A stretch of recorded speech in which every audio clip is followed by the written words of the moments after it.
Are you religious or spiritual?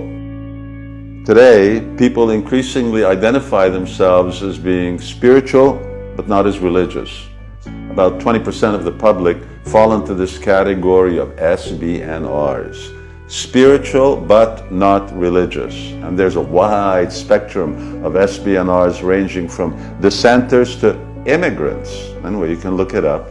In general, they object to established religions, external rituals, institutionalization, and depersonalization. The alternatives spiritualists propose are experiences of a mystical, unorthodox, and exotic nature, which can be connected to ecology, shamanism, magic, mindfulness, amongst other things.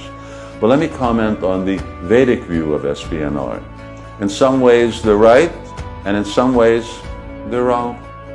They're right because man has often transformed religion into money-hungry institutions, political tools, and even instruments of war.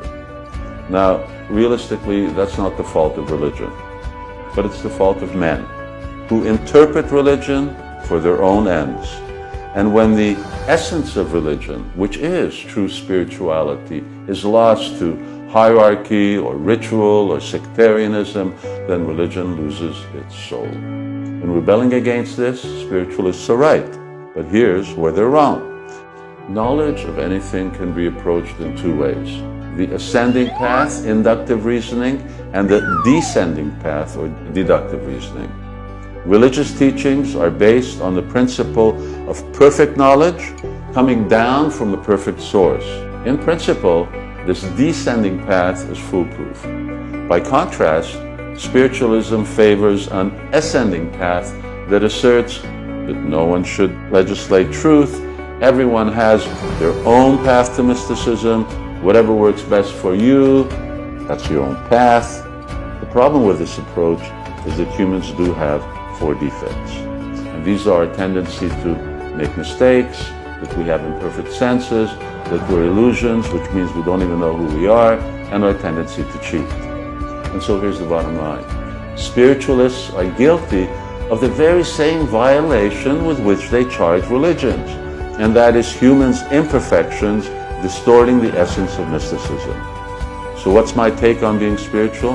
I commend those who are discouraged with humans' distortion of truth in the name of religion or in the name of anything. But the answer is not to concoct something by way of alternative. Don't confuse the happiness of illusion with spirituality.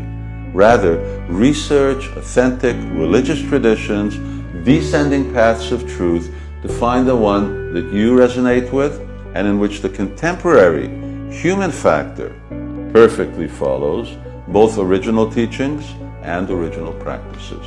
That's the spirituality of religion.